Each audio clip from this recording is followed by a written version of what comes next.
بسم اللہ الرحمن الرحیم نحمدہ ونصلی ونسلم علی رسولہ الکریم اما بعد۔ ناظرین و سامعین السلام علیکم ورحمۃ اللہ وبرکاتہ۔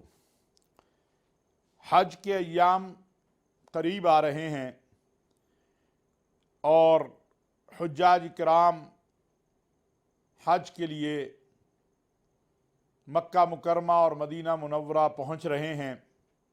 لبیک اللہم لبیک کی صدائیں لگ رہی ہیں۔ پاکستان سے جو وزارت مذہبی امور کے تحت حجاج کرام جا رہے ہیں وہ 80,000 سے زیادہ ہیں، اور اسی طرح 80,000 کے قریب پرائیویٹ جو حجاج ہیں، یعنی جو گروپوں کے ذریعے پرائیویٹ ٹور آپریٹرز کے ذریعے جا رہے ہیں، ان کی تعداد بھی اتنی ہے۔ پاکستان میں کرنسی کا جو ریٹ ہے روپیہ ڈالر کے سامنے، اس کی وجہ سے کچھ مشکلات ہیں، لیکن ہماری وزارت مذہبی امور کوشش کر رہی ہے کہ ان مشکلات کو کم کیا جائے۔ اس سلسلہ میں آپ نے دیکھا گزشتہ دنوں قربانی کے حوالے سے بھی، کچھ اور چیزوں میں بھی، جو ہمارے وزیر مذہبی امور ہیں سینیٹر طلحہ محمود صاحب، انہوں نے خوشخبری دی حاجیوں کو کہ وہ بھی انہی پیسوں میں ہو جائے گا جو پیسے انہوں نے وزارت میں جمع کروائے ہیں۔ گزشتہ دنوں مجھے ایک ملاقات میں انہوں نے کہا کہ وہ اور بھی کوشش کر رہے ہیں کہ حاجیوں کے پیسوں کو بچایا جائے، لیکن چونکہ ڈالر اور روپے کا ریٹ اس قدر اوپر نیچے ہوا ہے، اس لیے ذرا معاملات کو سنبھالنا تھوڑا مشکل ہے، لیکن الحمدللہ بہت بہتر ہیں۔ اور پھر اس بار جو ہمارے حجاج کی خدمت کے لیے معاونین گئے ہیں، وہ بھی ان کی بھی ٹریننگ کی گئی ہے، تربیت دی گئی ہے، اور یہ ایک بہت بڑی کوشش ہے اور بہت بڑی تبدیلی ہے وزارت مذہبی امور میں، جو وزیر مذہبی امور محترم طلحہ محمود صاحب جو ہیں انہوں نے کی ہے۔ اللہ تعالیٰ اس کا اجر دے گا۔ اللہ کے مہمانوں کے لیے جو آسانیاں پیدا کرے گا، اللہ کریم بھی اس کے لیے آسانیاں پیدا کریں گے۔ اسی طرح سعودی عرب کی جو حکومت ہے، وہ خادم الحرمین الشریفین شاہ سلمان بن عبدالعزیز اور ان کے ولی عہد امیر محمد بن سلمان کی قیادت میں مسلسل جو ہے یعنی خادم الحرمین شریفین خود حجاج اور زائرین کے معاملات کو دیکھتے ہیں۔ ان کی سرپرستی میں ولی عہد امیر محمد بن سلمان جو ہیں وہ انتظامات کو دیکھتے ہیں۔ سعودی وزارت داخلہ ہے، سعودی وزارت حج ہے، سعودی وزارت مذہبی امور ہے، ہر کوئی اپنا اپنا کام کر رہا ہے، اور باقی وزارتیں ہیں ان کی، وہاں کی جو آرمی ہے، وہاں پولیس ہے۔ اللہ تعالیٰ سب کو ہمت دے۔ یہ کرونا کے بعد ایک بھرپور حج ہے، جس طرح کرونا سے پہلے ہوتا تھا۔ گزشتہ سال ہوا تھا 10 لاکھ حجاج تھے، اب یہ پوری تعداد کے ساتھ جو ہے اس سال ہوں گے۔ اللہ مبارک کرے جو وہاں پہنچ گئے، جو جانا چاہ رہے ہیں، جو راستے میں ہیں، اور جو نہیں جا پائے، اللہ تعالیٰ ان کو بھی ہمت دے، ان کے لیے بھی آسانیاں پیدا کرے اور ان کو بھی اجر عظیم عطا فرمائے۔ ناظرین، اس وقت ہمارے وزیر اعظم میاں شہباز شریف صاحب جو ہیں وہ آذربائیجان کا دورہ کر کے پاکستان واپس تشریف لا رہے ہیں۔ آذربائیجان سے پاکستان کا تعلق بڑا مضبوط ہے۔ آذربائیجان میں آپ کو یاد ہوگا کہ 2 سال پہلے جب وہاں ایک جنگ ہوئی اور آذربائیجان نے اپنے کچھ علاقے آرمینیا سے واپس لیے، تو وہاں جو جھنڈے لہرائے گئے وہ 3 تھے، ایک پاکستان کا، ایک آذربائیجان کا اور ایک ترکی کا۔ تو تیل، گیس، بالخصوص گیس کے جو ذخائر ہیں وہ آذربائیجان کے پاس بہت ہیں، اور اس حوالے سے معاہدے بھی ہوئے ہیں، اور پاکستانی قوم کے لیے جس طرح روس سے تیل ہم نے لیا ہے، یعنی یہ ایک نئی تبدیلی آپ سمجھ لیں پاکستان کی خارجہ پالیسی، پاکستان کی جو معاملات ہے اس میں ہیں کہ روس سے ہمیں تیل جو ہے ہم نے لیا ہے، آذربائیجان کے ساتھ ہم گیس کے معاملات کو آگے بڑھا رہے ہیں، اور پھر یہ ہے کہ یہ سارا خطہ جو آسٹریا تک جاتا ہے، یورپ کے اندر داخل ہو جاتا ہے۔ اگر یہاں سے ہم دیکھتے ہیں پاکستان، افغانستان، تاجکستان، کرغزستان، ازبکستان، یہ سارا اس خطے کے اندر جتنی طاقت ہے اقتصادی اور معاشی طور پر، اگر ہمارے معاملات بہتر ہوتے ہیں اور ان ممالک میں امن اور استحکام رہتا ہے، تو سب کے لیے اس میں سے خیر ہے، اور انشاءاللہ اس میں سے خیر نکلے گی۔ یہ مت آپ سوچیں کہ جو موجودہ حالات ہیں یہی ہمیشہ رہنے ہیں، انشاءاللہ یہ تبدیل ہونے ہیں اور اللہ کے فضل و کرم سے تبدیل ہوں گے انشاءاللہ۔ اللہ رب العزت کی ہم بندے ہیں، اس کی مخلوق ہیں، اس سے مانگے بھی۔ دیکھیں جو حالات ہمارے اقتصادی معاشی ہیں یہ ضرور تبدیل ہونے ہیں، اس کے لیے کوششیں ہو رہی ہیں۔ اس وزیر اعظم صاحب جو آذربائیجان کا 2 دن کا دورہ کیا ہے اس سے بڑی مثبت جو ہے خبریں آ رہی ہیں اور بڑی مثبت توقعات ہیں۔ اللہ تعالیٰ ان کو جو ہے کامیاب کرے اور پاکستان اور پاکستانیوں کے لیے آسانیاں پیدا ہوں۔ ناظرین، فلسطین اور کشمیر امت مسلمہ کے وہ مسئلے ہیں، یعنی یہ فلسطین اور کشمیر کا مسئلہ امت مسلمہ کا سب سے اہم مسئلہ ہے۔ ہمارا دوست چین ہمارا پڑوسی بھی ہے، ہمیشہ ہمارے ساتھ کھڑا ہوتا ہے۔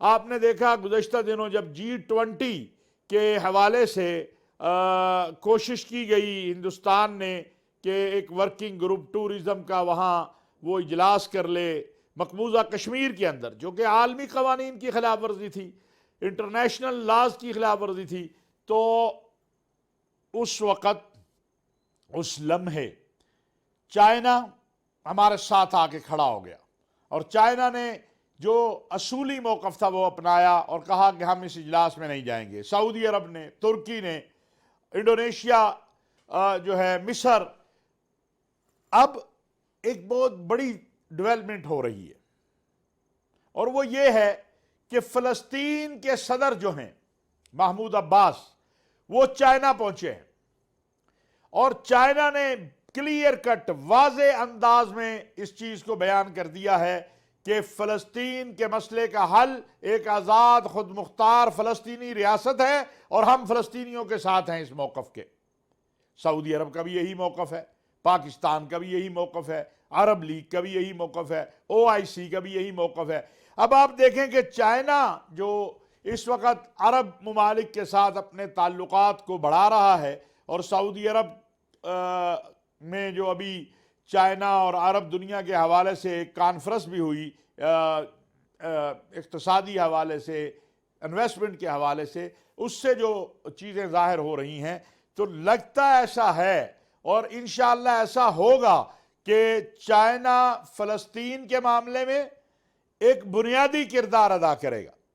سعودی عرب اور چائنا جو ہے ایک موقف پہ ہیں اور پوری امت ان کے ساتھ ہے کہ ایک آزاد خود مختار فلسطینی ریاست کا قیام۔ اسی طرح کشمیر کے مسئلے کے اوپر بھی بڑی واضح ایک خط متعین ہے اور وہ یہ ہے کہ کشمیریوں کو اقوام متحدہ کی قراردادوں کے مطابق ان کا حق دیا جائے اور چائنا اس موقف میں پاکستان کے ساتھ ہے، کشمیریوں کے ساتھ ہے، اسی طرح سعودی عرب ساتھ ہے، OIC ساتھ ہے۔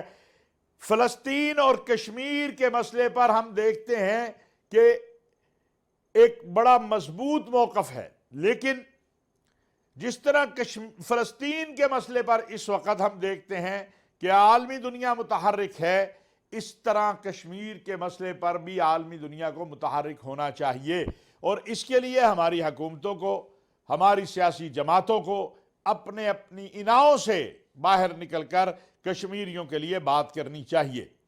میں یہ بھی سمجھتا ہوں کہ موجودہ حالات میں جہاں ایک طرف محمود عباس صاحب موجود ہیں چین کے اندر اور وہاں سے بڑی اچھی فلسطینیوں کے لیے خبر آ رہی ہے کہ چین فلسطین کے ساتھ اپنے تعلقات کو مزید مضبوط کرنے جا رہا ہے، وہاں سعودی عرب کے ولی عہد جو ہیں، سعودی عرب کے ولی عہد اس وقت فرانس میں ہیں، امیر محمد بن سلمان، جو عالمی مبصرین ہیں وہ ان دونوں ملاقاتوں کو بھی جوڑ رہے ہیں اور وہ یہ سمجھتے ہیں کہ جو امیر محمد بن سلمان کی چائنا کے صدر کے ساتھ ملاقات تھی، جو ان کو ریاض میں بلایا گیا اور ان کی پذیرائی کی گئی اور وہاں سعودی عرب نے چین کے ساتھ جو معاملات آگے بڑھائے ہیں، امیر محمد بن سلمان نے اس معاملے میں فلسطین کے مسئلے کو بھی رکھا ہے اور اب وہ فرانسیسی صدر کو بھی یہ بات باور کروانے کے لیے وہاں موجود ہیں کہ فلسطین کے مسئلے کو حل ہونا چاہیے۔ ان دونوں دوروں کو اور یہ بھی دیکھا جا رہا ہے کہ اس وقت دنیا میں امن کے حوالے سے جو کردار سعودی عرب کا ہے وہ کسی سے مخفی نہیں ہے، اور اسی لیے سعودی عرب کے جو ولی عہد ہیں امیر محمد بن سلمان، انہیں قائد السلام کہا جا رہا ہے کہ امن کے قائد، سلامتی کے قائد جو ہیں۔ تو ہمارے لیے تو یہ خوشی کی بات ہے کہ ہمارا پڑوسی، ہمارا دوست چین جو ہے وہ اگر کوئی کردار ادا کر رہا ہے یا ادا کرتا ہے فلسطین کے مسئلے کے اوپر، اسرائیل کے ظالمانہ قبضے کے خلاف اور ایک آزاد خود مختار فلسطینی ریاست کے لیے، تو ہم تو اس کی تحسین بھی کریں گے، تائید بھی کریں گے، لیکن ساتھ ایک گزارش بھی کریں گے کہ فلسطین کے ساتھ ساتھ کشمیر کے مسئلے کو نہ بھولا جائے۔ کشمیر کا مسئلہ بھی امت کا مسئلہ ہے، کشمیر کا مسئلہ بھی انسانیت کا مسئلہ ہے۔ جو ظلم اور جو تشدد وہاں پر ہندوستان کر رہا ہے، اس کے خاتمے کے لیے عالمی دنیا کو اپنا کردار ادا کرنا ہے، اور اس حوالے سے میں سمجھتا ہوں کسی بھی قسم کی کوئی جو اب گنجائش نہیں ہے۔ جس طرح کا ظلم و ستم ہو رہا ہے بیچارے فلسطینیوں پر، کشمیریوں پر، اب گنجائش باقی نہیں ہے کہ مزید اس حوالے سے جو ہے وہ ڈیلے کیا جائے یا تاخیر کی جائے۔ ناظرین، اس وقت آپ نے دیکھا پچھلے 2-3 ہفتوں کے اندر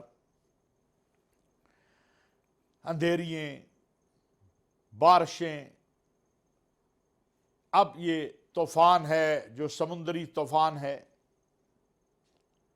موسم تبدیل ہو رہے ہیں، درست بات ہے، لیکن کوئی ایک طاقت ہے جس کے ہاتھ میں سب کچھ ہے، اور اس نے کہا ہے، قرآن کریم میں فرمایا گیا ہے کہ جو کچھ ہو رہا ہے یہ تمہارے اپنے اعمال کا نتیجہ ہے۔ بے وقت کی بارش، طوفان، زلزلے، یہ وارننگ ہیں۔ ہمیں سمجھنا چاہیے کہ کیسے اپنے رب کو راضی کریں، اور اس کا ایک راستہ ہے، وہ ہے رجوع الی اللہ، اللہ کی طرف رجوع کرنا، اور محمد عربی صلی اللہ علیہ وسلم کی جو تعلیمات ہیں، جو ان کی سنتیں ہیں، ان پہ عمل کرنا۔ یاد رکھیے، آج جو ہمارے حالات ہیں، ہم میں سے ہر کوئی ایک اپنے اندر چھوٹا سا ظالم پال رہا ہے۔ بہو کے ساتھ جو سلوک ہو رہا ہے، بہوؤں کے ساتھ، کیا وہ ظلم نہیں ہے؟ اپنی بیٹی کے لیے میں کہتا ہوں یہ میرے جگر کا ٹکڑا ہے، لیکن جب کسی کی بیٹی میرے گھر آتی ہے، میں اس کے ساتھ کیا سلوک کرتا ہوں؟ طلاقوں کی جو ریشو بڑھتی چلی جا رہی ہے، خلا کی جو ریشو بڑھتی چلی جا رہی ہے، کیا یہ ظلم اس بچوں پر نہیں ہے کہ جو آپ نے پیدا کیے دونوں میاں بیوی نے، اور پھر ان کو چھوڑ دیا؟ اب وہ کوئی باپ کو ترس رہا ہے، کوئی ماں کو ترس رہا ہے، ماں باپ ترس رہے ہیں، اولاد ملنے کو تیار نہیں ہے، وہ ان چیزوں میں گھسی ہوئی ہے۔ صاحب اختیار جو ہے وہ یہ نہیں سوچ رہا کہ ایک دن قبر میں مجھے حساب دینا ہے، وہ اپنا ذات کو، اپنے مفاد کو مقدم سمجھ رہا ہے۔ ملازم مالک کا حق کھا رہا ہے، اور مالک ملازم میں ظلم کر رہا ہے۔ عام ریڑھی والا صحیح چیز کے پیسے لے رہا ہے اور داغی چیز دے رہا ہے۔ یہ ظلم نہیں ہے؟ یہ ظلم نہیں ہے کہ ایک طرف تو اناج کا اور کھانے پینے کا وہ سلسلہ ہے جو رکتا ہی نہیں ہے، اور دوسری طرف ایک ٹائم کا کھانا ہے۔ الخلق عیال اللہ، یہ مخلوق اللہ کا کنبہ ہے۔ اگر اس کا خیال نہیں کریں گے، من لم یرحم صغیرنا ولم یؤکر کبیرنا فلیس منا، جو ہمارے چھوٹوں پہ رحم نہیں کرتا، ہمارے بڑوں کا ادب نہیں کرتا، وہ ہم میں سے نہیں ہے۔ آقا دو عالم صلی اللہ علیہ وسلم کا فرمان ہے۔ کیا یہ سچ نہیں ہے کہ ہمارے اس ملک کے اندر ملاوٹ، کم تولنا، قبضہ، یہ سارے ظلم ہو رہے ہیں؟ اگر اس کے باوجود اللہ کی طرف سے صرف وارننگ ہے اور ہم کسی بڑے امتحان میں نہیں پڑ رہے، تو اللہ کا شکر ادا کرتے ہوئے اللہ کے سامنے توبہ کریں۔ ہر فرد اپنی اصلاح کی کوشش کرے، اجتماعی بھی اور انفرادی بھی توبہ کرنی چاہیے۔ اللہ کی طرف رجوع کرنا چاہیے. اور یہ آگے آنے والے ایام بڑے مقدس ہیں. 1 ذی الحج سے 10 ذی الحج تک یہ مقدس ترین دن ہیں. صرف قول سے نہیں، ہم عمل سے ثابت کریں کہ ہم اپنے رب کی طرف رجوع کر چکے ہیں اور ہم نادم ہیں اپنی غلطیوں پہ، شرمندہ ہیں اپنی غلطیوں پہ، اور وہ معاف کرنے والا ہے. وہ تو جب انسان دل سے یہ احساس کر لیتا ہے کہ مجھ سے غلطی ہو گئی ہے، معاف کر دیتا ہے.